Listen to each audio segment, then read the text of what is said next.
काफी ज्यादा डाउट्स आते थे या डाउट्स मॉडरेट होते थे या बहुत कम डाउट्स आते थे?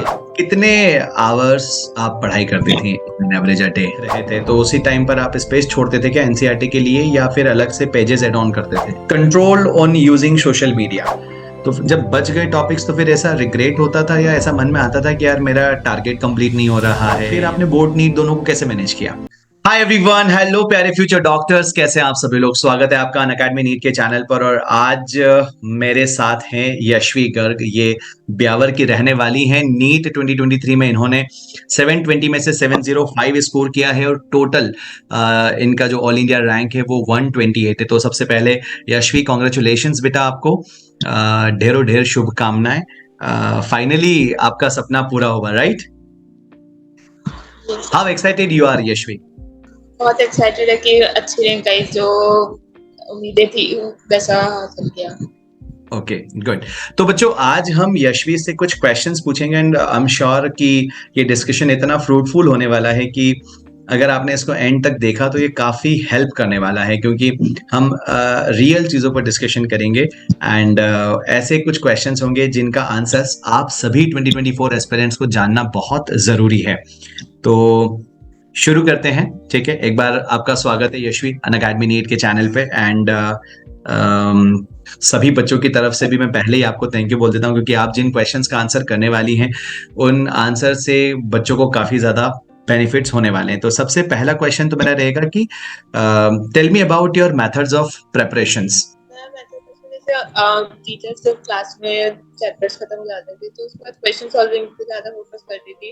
रिवीजन में भी मेरे साथ ऐसा होता था कि जो रटने वाले चैप्टर्स होते थे उनके क्वेश्चन से याद होते थे, थ्योरी पढ़ के नहीं होते थे। सबकी अपनी अपनी अलग अलग स्ट्रेटेजी होती है, किसी को थ्योरी ज्यादा अच्छी लगती है, क्वेश्चन भी ज्यादा होते हैं। Okay, okay. So you prefer to solve more and more questions, right? Yes, sir. Okay, okay, good. ठीक है। एंड अब यहाँ पे क्योंकि मैं काफी टाइम से बच्चों के साथ कनेक्टेड हूँ तो मुझे मालूम है कि अगला क्वेश्चन बच्चों के मन में यहाँ पर आता है कि मोस्ट ऑफ द टाइम्स हम जब क्वेश्चन प्रैक्टिस की बात करते हैं तो काफी सारे डाउट्स आते हैं। लाइक सपोज अगर हम 10 क्वेश्चंस ट्राई कर रहे हैं या 50 क्वेश्चंस ट्राई कर रहे हैं तो कितने आपको डाउट्स आते थे? डाउट्स तो बहुत आते हैं, पर पहले ट्राई करती हूँ कि मुझे अपने एनसीईआरटी में मिल जाए, अपने नोट्स में डाउट सॉल्व हो जाए। फिर नहीं होते तो टीचर्स से पूछ लीजिएगा। अच्छा, नीट तो की अच्छा, ऐसा मतलब काफी ज्यादा डाउट्स आते थे या डाउट्स मॉडरेट होते थे या बहुत कम डाउट्स आते थे? केमिस्ट्री में मेरे बहुत डाउट्स आते थे, फिजिक्स और बायो में तो कुछ नहीं आते थे। केमिस्ट्री थोड़ा कंट्रोवर्शियल। ओके, तो फिर लाइक मतलब आप पहले एनसीईआरटी में जाकर उस चीज को ढूंढने की कोशिश करती थी, राइट? हाँ। Okay, okay. और उसके बाद भी अगर नहीं बनता था तो थोड़ा सा स्ट्रेस्ड होती थी क्या आपकी? यार मैं तो मतलब मैंने पढ़ रखा है, कॉन्सेप्ट भी आता है, डीपीपी भी सॉल्व की हुई है, बावजूद उसके क्वेश्चन क्यों नहीं बन रहा है? तो थोड़ा फ्रस्ट्रेशन क्रिएट होता था क्या? नहीं, ये फ्रस्ट्रेशन नहीं होता था कि ये पता है कि नीट में आई एनसीईआरटी से राय नहीं आ रहा तो कोई बात नहीं। ओके, अपन कंसेप्ट चीज से डाउट पूछ के बस। Okay, okay. फिर जैसे अगर मान लीजिए किसी क्वेश्चन का आपने डाउट पूछ लिया, ठीक है, तो क्या कभी ऐसा होता था कि सेम चीज सेम कॉन्सेप्ट एक दो महीने बाद फिर से डाउट बन गया, या क्या मैनेज करते थे आप उसको फिर? वैसे होता था कि कुछ याद करने वाले ही डाउट्स होते थे ज्यादातर मेरे, मतलब कंट्रोवर्सीज होती थी। बाकी सॉल्विंग में तो कोई ज्यादा इशू नहीं आते थे। ओके। अभी फ्रेंड से डिस्कशन कर लेते थे कि वापस कोई डाउट आ गया। Okay, understood. तो कुछ अलग से लाइक डाउट्स के लिए कुछ मेंटेन करते थे आप, सॉर्ट ऑफ डाउट डायरी या मिस्टेक नोटबुक, या फिर अपने नोट्स में ही कुछ हाईलाइट करना कि यार ये बात ऑलरेडी, ये कॉन्सेप्ट मुझे ऑलरेडी क्लास में पढ़ाया गया था, ये एक्सेप्शन ऑलरेडी मुझे क्लास में लिखवाया था, बट मैं बार बार इसे भूले जा रही हूँ? तो उसके लिए आप करते क्या थे? Like what is your strategy to remember all those things? जैसे अब स्टार्टिंग में जब स्टडीज थी जब तो एनसीईआरटी को ही नोट्स में पूरा अच्छे से ऐड ऑन कर लिया था।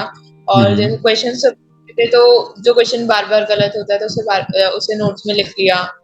फिर लास्ट के जब फुल रिवीजन स्ट्रेटेजी पे थे, जब मॉक टेस्ट मेजर टेस्ट वगैरह होते थे, तब अपनी मिस्टेक कॉपी बनाई, चैप्टर वाइज मिस्टेक्स लिखती थी। जो भी टेस्ट दे रही थी रोज के एक या दो, सब सारी मिस्टेक्स लिखती, तो उससे काफी बेनिफिट हुआ वनडे रिवाइज करने में।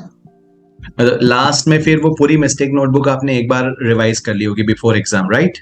एग्जाम से पहले मतलब 2-3 बार हो गई थी वो पूरी mistake. Good good, very good.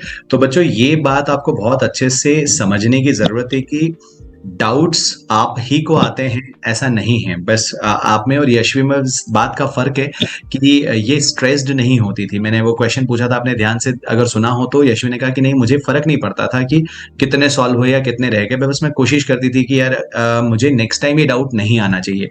तो आपका भी एटीट्यूड सिमिलर होना चाहिए बेटा, और मिस्टेक नोटबुक डे 1 से आपको मेंटेन करनी है। आपने एक बात कही है कि आप टेस्ट देती थी वंस अ डे या फिर ट्वाइस अ डे। तो मैं एग्जैक्टली पूछना चाहूंगा कि कब से आपने शुरू किया था टेस्ट पेपर्स देना, एंड उसकी फ्रीक्वेंसी कब इंक्रीज करी थी एग्जैक्टली आपने? जैसे 12th की 11th की स्टार्टिंग में तो लगभग 21 डेज में कोई टेस्ट होते थे, और हम्म। फिर उसके बाद 12th में तो हर वीक स्टार्टिंग से लगभग हर वीक टेस्ट होते थे। फिर लास्ट में अक्टूबर नवंबर मतलब अप्रोक्स जब नवंबर में सिलेबस हो गया था कंप्लीट, तो दिसंबर में हर 4-5 डेज में टेस्ट देते थे। फिर बोर्ड्स के बाद तो लगभग हर रोज का ही टेस्ट स्टार्ट कर दिया। Okay okay. सो मतलब 11th में थोड़ा सा टेस्ट की फ्रीक्वेंसी कम थी, 12th में जाके थोड़ी और बढ़ा दी, and towards the end of the exam मतलब फ्रीक्वेंसी और ज्यादा इंक्रीज कर दिया आपने। लास्ट के 60-30 डेज में क्या स्ट्रेटेजी आपने रखी थी, मतलब कैसे? क्योंकि स्टूडेंट्स कॉमनली ये क्वेश्चन पूछते हैं कि जब सारा सिलेबस कंप्लीट हो जाता है, फिजिक्स भी हो गई, केमिस्ट्री भी हो गई, बायो भी हो गई, सिलेबस पूरा हो गया, एक तो आप मुझे थोड़ा सा रिवीजन के बारे में ये बताइए कि स्टार्टिंग से आपने कैसे मैनेज किया रिवीजन को, एंड टुवर्ड्स द एग्जाम भी फिर जब सारा सिलेबस कंप्लीट हो गया तो इतनी सारी चीजें एक साथ आप कैसे मैनेज करते थे? मैंने कभी शॉर्ट नोट्स तो नहीं बनाए, पर अपने क्योंकि ये था कि सब कुछ ही पढ़ना है, अब 720 में से 720 मार्क्स आ रहे हैं ओके। तो मैं करती थी कि नोट्स में ही एनसीईआरटी को ही कंपाइल कर देती थी पूरी अच्छे से, बहुत अच्छे से एड ऑन कर रखी थी, और एनसीईआरटी के जैसे कुछ पॉइंट्स देते तो उसमें फिल इन द ब्लैंक्स के फॉर्म में क्वेश्चंस बना लिया, खुद ही सॉल्व करते रहो, तो उससे पूरा नोट्स मतलब शॉर्ट नोट्स हो गए 4-5 पेज में एक चैप्टर की एनसीईआरटी हो गई, तो उसे बार बार रिवाइज करते गई और फिर से एनसीईआरटी पढ़ी तो और कुछ एड ऑन कर लिया, तो ओके। उससे बहुत बेनिफिट। तो जैसे आप कुछ स्पेस पहले से छोड़ के रखते थे क्या? जैसे क्लासरूम में जब आप कुछ भी लिख रहे थे तो उसी टाइम पर आप स्पेस छोड़ते थे क्या एनसीईआरटी के लिए, या फिर अलग से पेजेस ऐड ऑन करते थे? नहीं, स्पेस पहले से छोड़ के रखते थे कि मतलब जैसे क्लास भी चल रही है तो उसमें एनसीईआरटी को पेज पलट के देखते रहते थे कि इसमें इतना कंटेंट है, एक्स्ट्रा है, तो उसके लिए इतनी जगह चाहिएगी, और ओके। चैप्टर के बाद भी पेजेस छोड़ देती थी। That means you always carry your NCERT with you, right? मतलब क्लासरूम में हमेशा आपके साथ होती थी।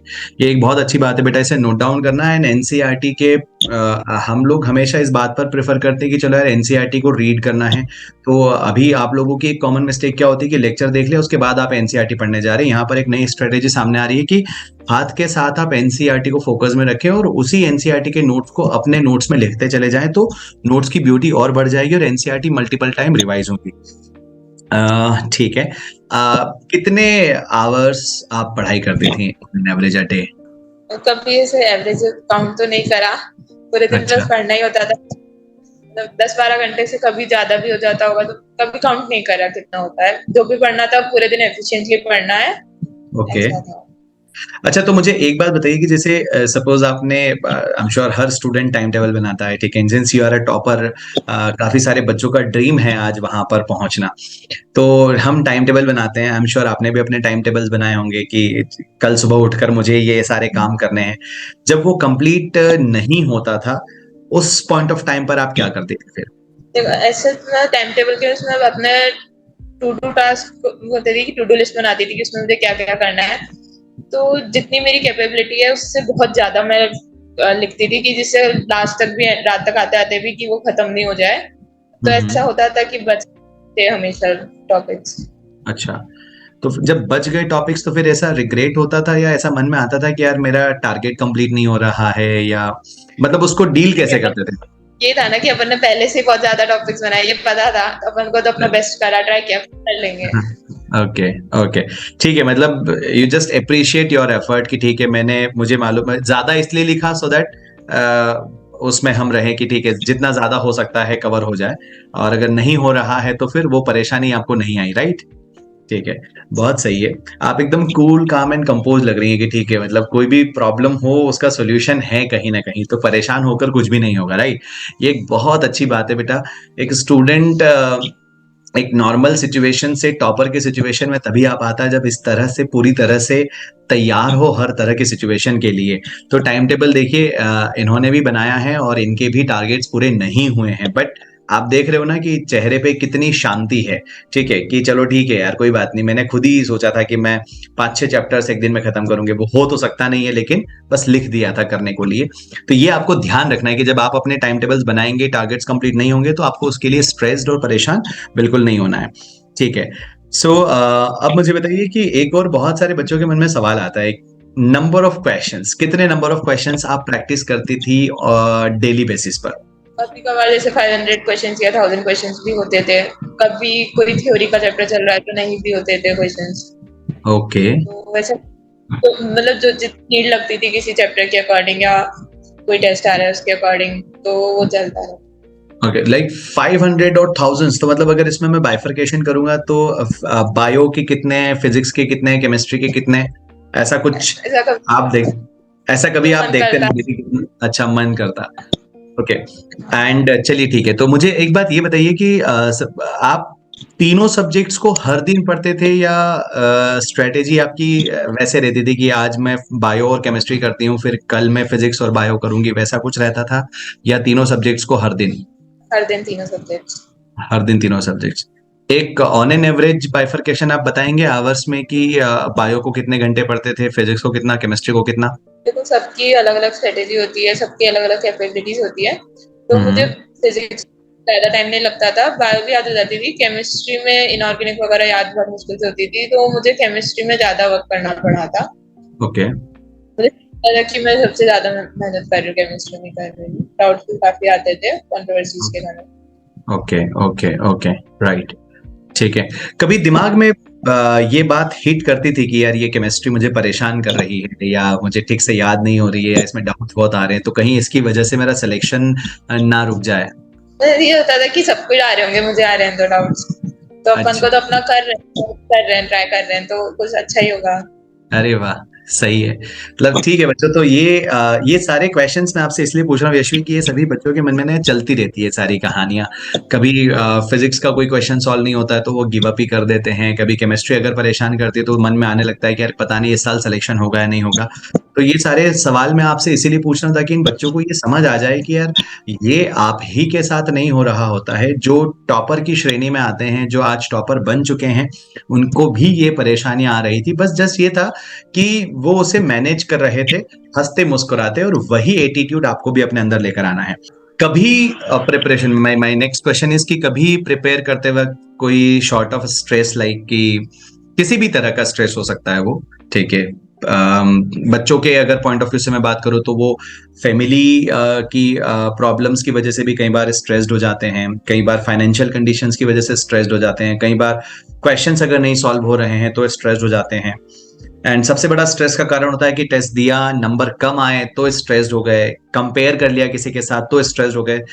कभी आप स्ट्रेस हुई हैं ड्यूरिंग योर प्रिपरेशन, 11 12 पूरा अगर हम देखें तो? 12th में लगभग 2 मंथ्स के थोड़ा सा स्ट्रेस आता है कि जब एक बार से लगातार लगभग 4-5 टेस्ट में रैंक गिर जाती थी, नहीं आती थी रैंक, फिर टीचर्स से डिस्कशन करते रहती थी, मिलती रहती थी, अपने आप को मोटिवेटेड रखती थी, तो स्ट्रेस को ओवरकम किया, फिर अच्छा हो गया।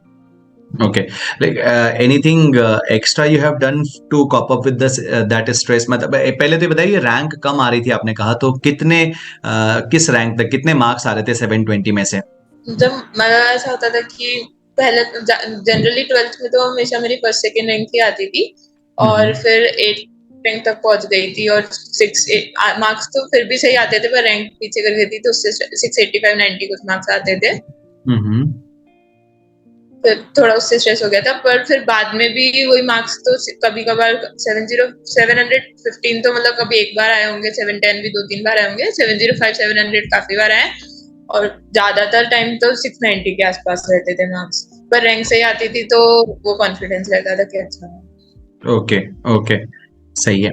ठीक है, अब मुझे ये बताइए कि जैसे आपकी स्ट्रेटेजी क्या रहती थी? आपने कोई भी एक अगर टेस्ट दिया उसमें क्योंकि नंबर आपके हमेशा 670, 680, 690 आ रहे हैं, तो which is very close to 720, बहुत कम नंबर आपके कट रहे हैं किसी भी सब्जेक्ट में अगर, बट आपका कोई भी अगर नंबर कटा, ठीक है, तो आपकी क्या स्ट्रेटेजी होती थी उस पर्टिकुलर क्वेश्चन को लेकर? आप क्या सोचते थे कि मुझे कैसे ये इंश्योर करना है कि नेक्स्ट टाइम मुझे 720 आउट ऑफ 720 मिल जाए?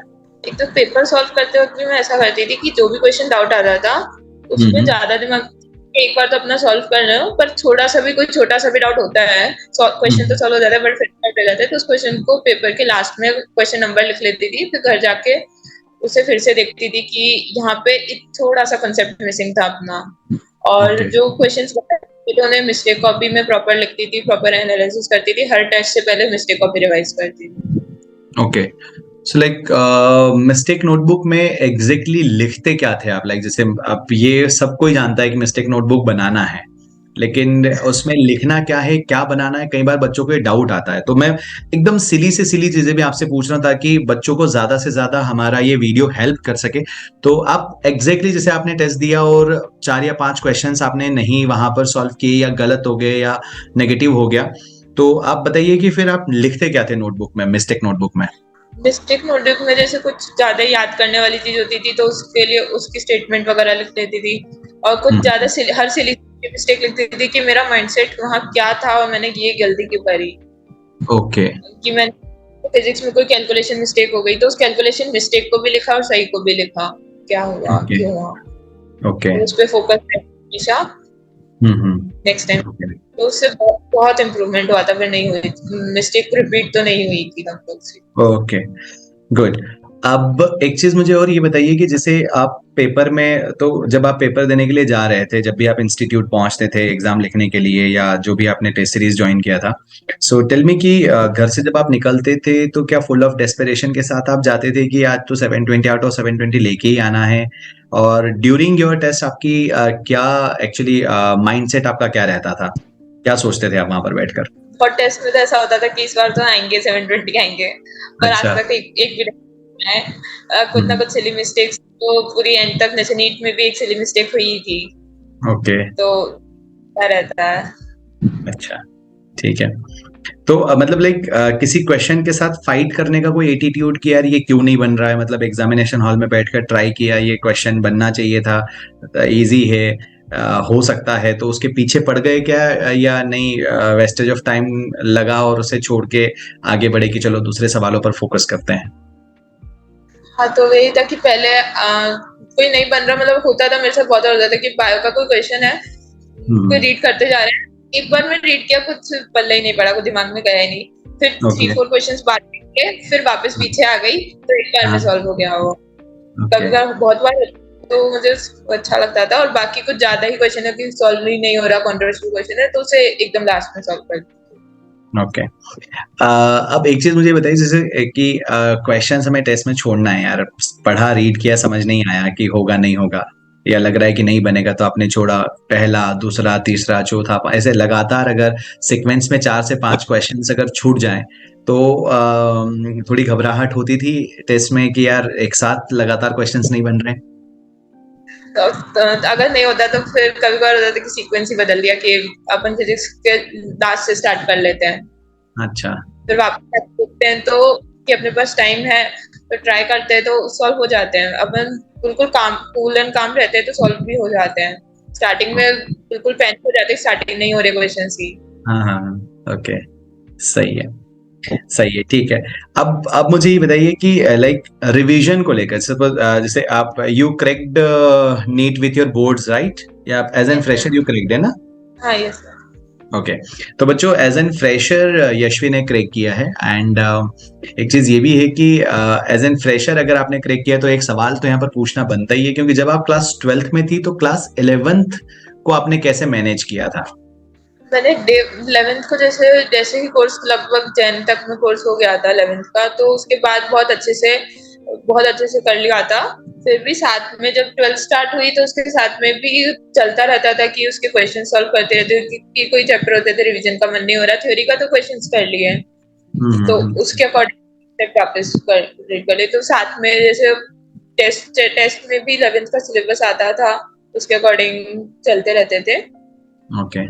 और क्या आप डेली क्लास 11th के कुछ चैप्टर्स को उठाकर डेली कुछ सॉल्व करने का टारगेट रखती थी कि क्लास 12th का मैं आज पढ़ाई कर रही हूँ तो क्लास 11th के चैप्टर्स का भी कुछ कुछ मुझे सॉल्व करना चाहिए, ऑन अ डेली बेसिस आपके टारगेट्स में होता था ऐसा? हाँ, होता था ऐसा तो। ओके, तीनों सब्जेक्ट्स में? हाँ, लगभग तीनों में, कि जो थोड़ा नहीं हो पा रहा, कि थोड़ा थोड़ा सा वीक है, कि बहुत टाइम हो गया उसे याद करे हुए या उसका कुछ करे हुए। हम्म, सही है। अब सब कुछ ठीक ही चल रहा था, तो how confident you are of getting this score? Like आपको पहले से पता था क्या कि मैं इतना तो ले ही आऊंगी, या क्या था आपका कॉन्फिडेंस इस मामले में? कॉन्फिडेंस तो इतना था कि मतलब टॉप 50 आनी चाहिए थी। अच्छा, ओके। फिर वो ये था कि वो नीट की आंसर की रिजल्ट के 2 दिन पहले चेंज हो गई। हाँ हाँ हाँ। तो उससे लगा। ओके, सही है। एंड मतलब वो सिचुएशन को कैसे मैनेज किया? जैसे फिजिक्स का एक क्वेश्चन था, वो गलत उसके ऑप्शंस थे, तो वहां पर फिर उस क्वेश्चन को रीड करके मन में क्या आया? क्योंकि वो तो बहुत जेनरिक क्वेश्चन था, जो रेडियस ऑफ गायरेशन का रेशियो था। वहां आपने उस क्वेश्चन को पढ़ के आपके दिमाग में क्या चीजें आई थी? होगी, इनकी कैलकुलेशन मिस्टेक होगी, अपन करते हैं। अच्छा, ओके ओके, सही है। तो उसको ठीक है। एक क्वेश्चन में सॉल्व कर लिया था। अच्छा, आपने उसको सॉल्व किया था? मैं सॉल्व कर लिया, फिर उसके अकॉर्डिंग थोड़ा सा लग रहा था कि यही होगा आंसर, अपन को तो आगे हाँ। बढ़ना, उसमें हेल्प की गई। अच्छा, तो आपने वही 3/5 को टिक किया था, राइट? ओके ओके, ठीक है। अच्छा, अब मुझे एक बात ये बताइए कि कौन सा आपका ड्रीम कॉलेज है? मतलब अभी क्योंकि you already got all engineering 128, तो डेफिनेटली कोई ना कोई कॉलेज आपके मन में आ चुका होगा कि यार मुझे इसमें जाना है, और उसी कॉलेज में क्यों जाना है? ड्रीम कॉलेज तो एम्स दिल्ली था, पर अब वो रैंक तो नहीं आई टॉप 50 में। बाकी हम्म। फिर अभी सी लूंगी, उसमें पीजी पीजी के लिए कोटा भी रहेगा और फैसिलिटीज काफी अच्छी है। कौन सा college? BMMC, Vardhman Mahavir medical college. Vardhman, अच्छा, वर्धमान महावीर, ठीक है। सफदरगंज हॉस्पिटल वाला, राइट? ओके, गुड, सही है। अब कुछ ऐसे क्वेश्चंस मैं आपसे पूछना चाहूंगा यशवी, जो मतलब लाइक आपको बस फटाफट आंसर करना जिनके, ठीक है? सो दैट पहला सवाल तो मेरा आपसे ये रहेगा कि क्या कभी भी आपको ऐसा लगा कि इस साल मेरा नीट क्रैक नहीं होगा? कभी नहीं लगा, ओके, गुड। क्या आप कभी भी लाइक मूवीज देखना या आउटिंग्स के लिए जाना या सोशल मीडिया चलाना, इस तरह की कोई चीज आप करती थी? ओके। फैमिली फंक्शंस अटेंड करते थे, या पूरी तरह से 2 सालों की तैयारी में पूरी तरह से बैन कर दिए थे? ऑलमोस्ट से बहन ही थे, कुछ ज्यादा इम्पोर्टेंट होता था तो ओके। एक और क्वेश्चन इससे रिलेटेड है। मान लीजिए सपोज अगर आप किसी फंक्शन में चले गए, तो वहां पहुंचने के बाद फिर मन में ऐसा आता था कि यार मैं यहाँ आ गई हूँ तो पढ़ाई का क्या होगा, या वहां होकर भी फिर वहां नहीं है, ऐसा कभी कुछ होता था? ऐसा होता था कि रिग्रेट होता था कि मैं इस टाइम अभी ये वाला चैप्टर कर लेती। Okay okay. फिर मैनेज कैसे करते थे? चलिए, उस रिग्रेशन को फिर कैसे घर पहुंच के फिर क्या कभी फ्रस्ट्रेट होता था इस बात को लेकर कि मुझे नहीं जाना चाहिए था? कभी कभी होता था, पर फिर भी थोड़ा रिफ्रेशमेंट भी लगता था। पर ओके वैसे बहुत कम गई, 2 बार ही गई हूँ तो। ओके। क्या क्या मैं करती थी आप रिफ्रेशमेंट के लिए? जैसे यू मेंशन्ड कि आप 12-13 घंटे एक दिन में पढ़ती थी, तो आप रिफ्रेशमेंट के लिए क्या करती थी ड्यूरिंग दिस टाइम? कैसे अ, अपने आप को वो रखते थे? जैसे पेरेंट मम्मी से बात करना, पेरेंट्स से बात करना, और भाई बहनों से थोड़ी मस्ती करना, टीचर से बात करना, और ओके। फ्रेंड्स से डिस्कशन मम, करना। मम्मी पापा का सपोर्ट, उनका रोल इन पूरे 2 सालों की जर्नी में? मम्मी पापा का तो बहुत बड़ा रोल है, बहुत सेक्रीफाइसेस है मम्मी पापा के। अरे वाह, सही है। तो लाइक जैसे मान लीजिए अभी कभी एक्सपेक्टेशन से कम नंबर आ गए टेस्ट में, तो फिर मम्मी पापा का रिएक्शन क्या होता था? तो वही था कि दुखी मत हो, अपना तो अपन अपना कर रहे हैं ना बेस्ट, ये तो कुछ अच्छे के लिए हुआ है कि आप ओवर कॉन्फिडेंस में नहीं आओ। तो ओके उससे एक वो मिला था, उसके बाद कभी ओवर कॉन्फिडेंस में नहीं आई। स्टार्टिंग में जैसे 12th की स्टार्टिंग में ओवर कॉन्फिडेंस में थोड़ा बहुत हो गया था, इतना भी नहीं। तो ओके। फिर एक बार गिर गई तो कभी नहीं ऐसा फिर जाया।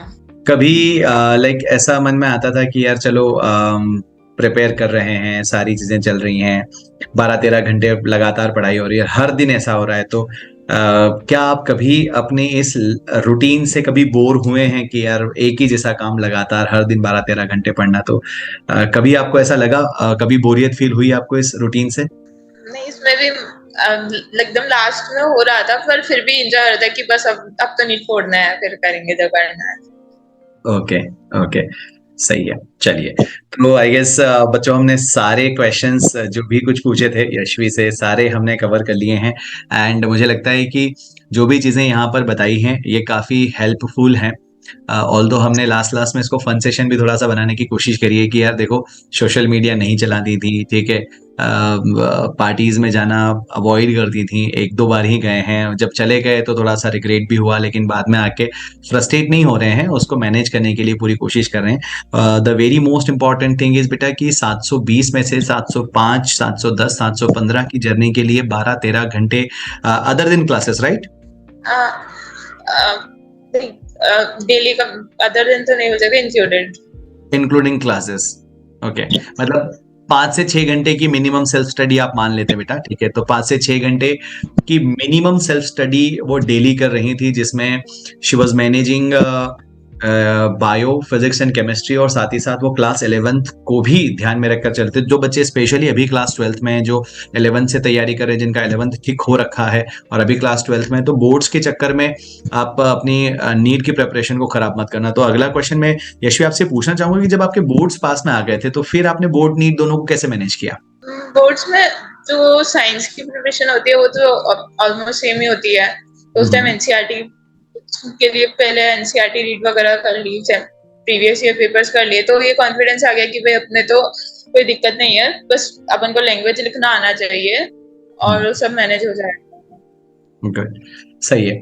तो कुछ एक्स्ट्रा करते थे आप on a daily routine for boards या नहीं, मतलब जो क्लासरूम में चल रहा है बस वही, नथिंग एक्स्ट्रा?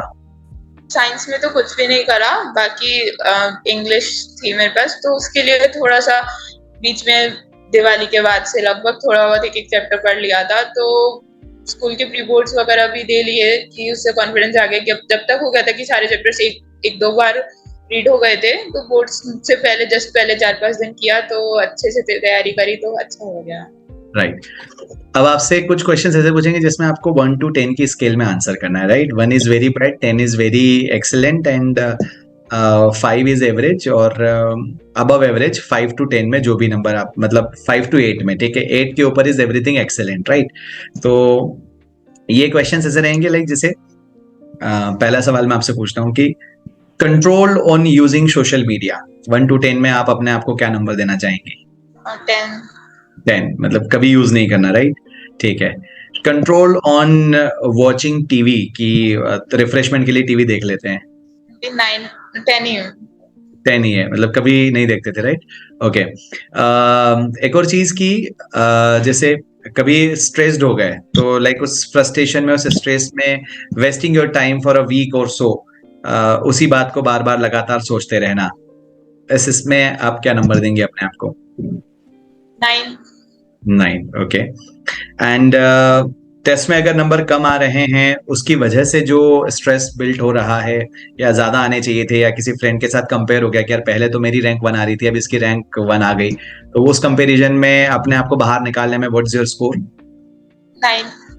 9, okay, good. तो यशवी, काफी सारी चीजों में आपने काफी सारी क्वेश्चंस का बहुत बढ़िया से आपने आंसर किया है, so thank you so much. Unacademy. Let's crack it.